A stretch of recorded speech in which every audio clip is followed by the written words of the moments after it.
The writer Aldous Huxley described it as life itself. Nothing more intensely living can be imagined. Dense, rank, richly clotted life. Shanghai was in the throes of an industrial revolution. Inside the silk factories, the chief factory inspector was a socialist from New Zealand. He said, the children, many not more than 8 or 9 years old, stood for 12 hours over boiling vats of cocoons with swollen red fingers, inflamed eyes. The writer Christopher Isherwood paid a visit. He wrote, if you tire of inspecting one kind of misery, there are plenty of others. A vast army of women and children brought him from the villages under contract to the gangs. I came from a poor peasant family. I had a bitter life. One day, some people came to our village to recruit workers, and that's how I got to Shanghai. My mother didn't want me to come. She thought that if I came to Shanghai being a young girl, I'd never go back home. But I said she shouldn't worry, because there'd be lots of people traveling together, and I'd be with them.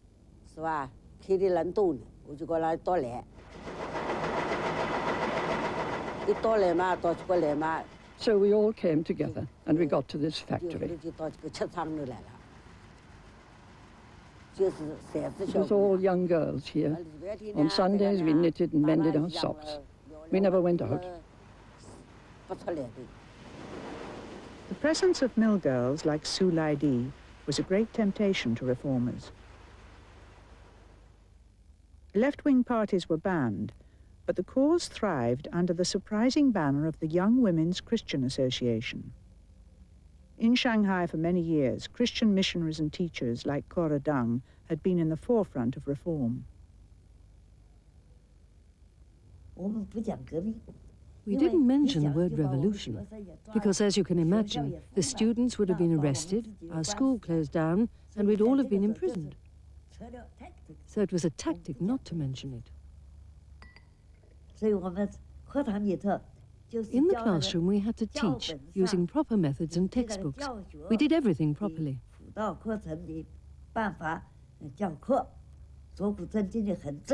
the girls worked very hard at their reading and writing.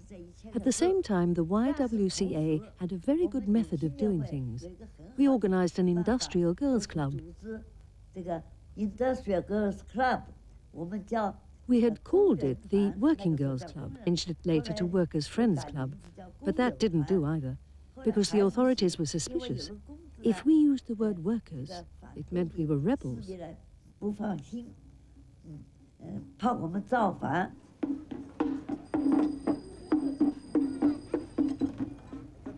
Cora Deng survived because so many leading Chinese nationalists were also Christians. But domestic disagreements were soon overshadowed. Though politically Shanghai was ruled by the nationalists, the economy increasingly belonged to Japan. The Japanese did not like Chinese nationalism. They were afraid of losing their market. This was not a theoretical danger. Many Shanghai people did boycott Japanese goods and campaigned hard against anyone suspected of doing business with the people they dismissed as dwarf barbarians. The Japanese consul sent the mayor of Shanghai an ultimatum. The game came to an abrupt end on the night of the 28th of January, 1932.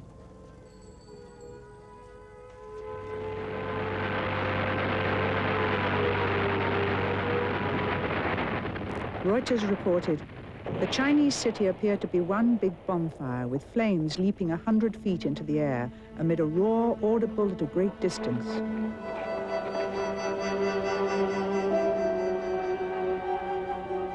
The international settlement became a haven for anyone trying to escape the Japanese bombardment.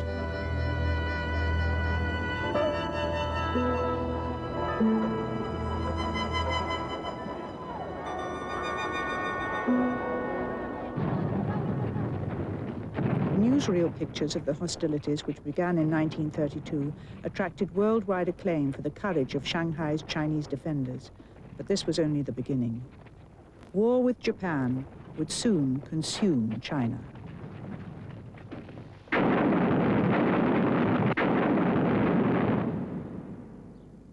North China was already under attack. In the Forbidden City in Beijing, frenzied plans were underway. The former imperial palace was now a museum housing the priceless artifacts of the Sons of Heaven. The wealth of the dynasties on public display. As war loomed, the custodians of the treasures prepared to evacuate, a responsibility borne by Na Liang.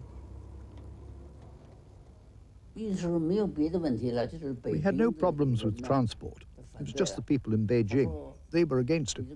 They said, what's most important? The people, the country, or the treasures? You don't care about the people. You don't care about the country. All you're bothered about is taking the treasures away. But the treasures were of no use to the war effort. And if they were destroyed, they'd never be replaced. Finally, we decided it was better to get them away.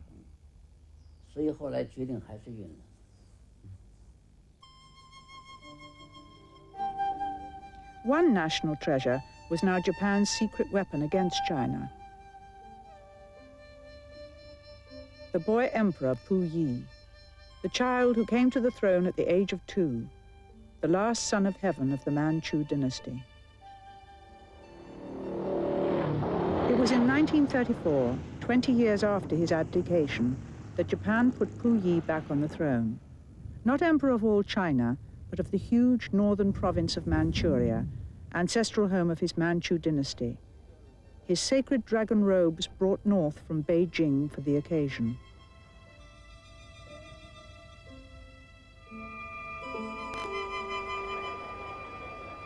Pu Yi dreamt of the return of the old China. Japan dreamt of domination over the whole continent of Asia. The new emperor of Manchuria was a puppet. Later he said, "Thus it was that both trembling with fear and dreaming of my future restoration, I shamelessly became a leading traitor, under cover for a regime which turned a large part of my country into a colony." Pu Yi's ancestors had invaded China 3 centuries earlier across the Great Wall.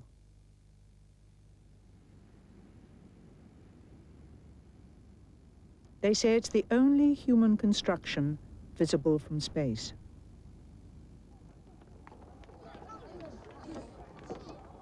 But the Great Wall of China was always a miserable failure.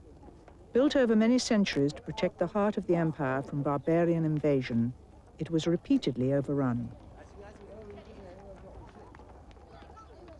China was never safe.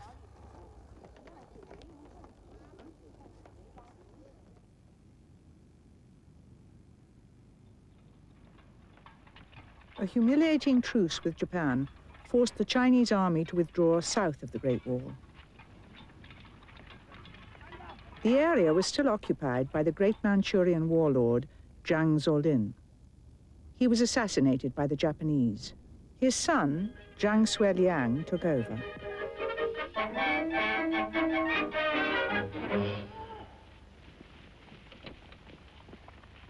The boy dictator is now in his 90s.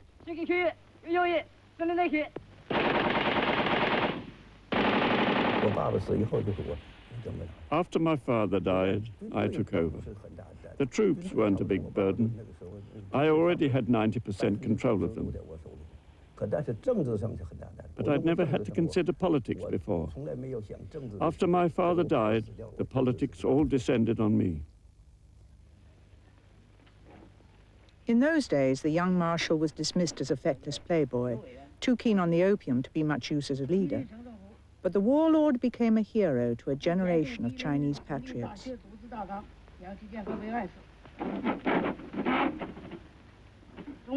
In this newsreel, he quotes Sun Yat-sen as he finally brings the warlord troops of the north into line with Chiang Kai-shek and the nationalists. At last, China might be one country again.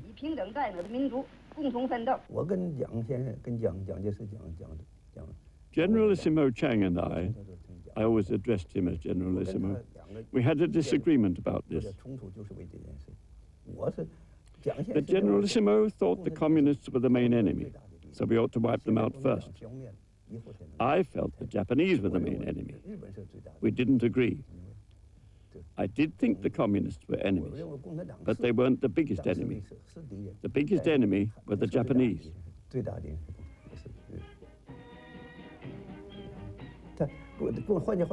I mean, at least the communists were Chinese. They weren't going to destroy their own country.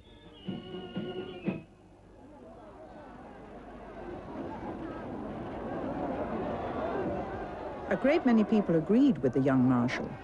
On December the 9th, 1935, thousands of students demonstrated in Beijing against Japanese power. Chiang Kai-shek had complained that China was chaotic, dark, and spiritless. He wanted young people to express a spirit of loving their country and loyalty to their race, but only if they agreed with him. The December 9thers were locked out of the city, clubbed, and arrested. On the anniversary of their suppression, 1 year later, protest flared up again all over the country. The young Marshal Jiang was in the city of Xi'an, where Qin Chuan heard him speak. After the hunger strike, Jiang Shuiliang invited us to the headquarters where he was staying. He spoke emotionally. Tears were streaming down his face. He said, "The nation's in crisis and my family has been wronged. I will not let you down. I vow to recapture our land." Chiang Kai-shek arrived not long after. The city was already on alert. We were in charge of defending it.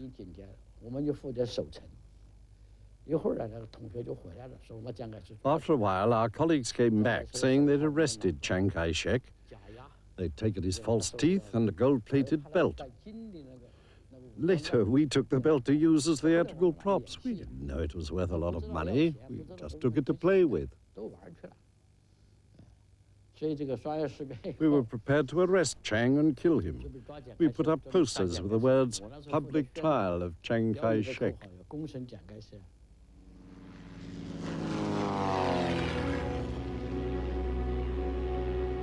Chiang Kai-shek survived because Stalin instructed the communists to negotiate his freedom.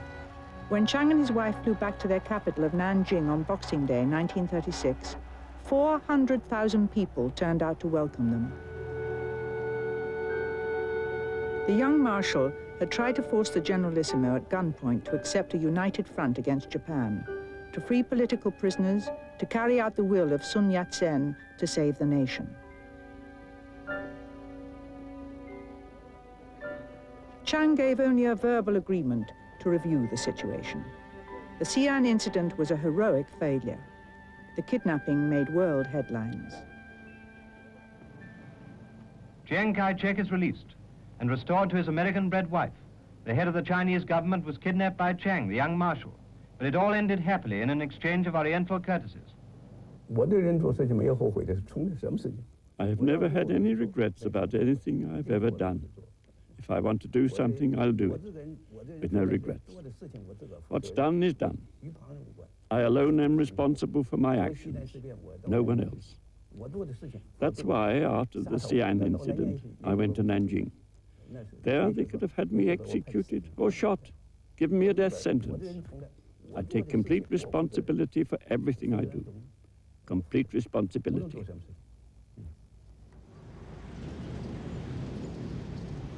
Jiang Shuiliang gave himself up to face court-martial for insubordination. Shanghai enjoyed 6 more months of the old life, until in the summer of 1937, the shots were fired which marked the beginning of the Second World War. 2 years before Britain, 4 years before Russia and America, the great World Amusement Center went to war.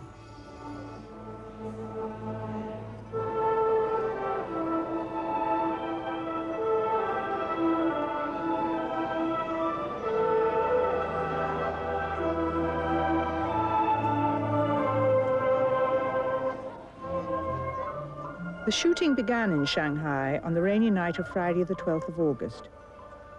It was warm and humid. Next morning, 4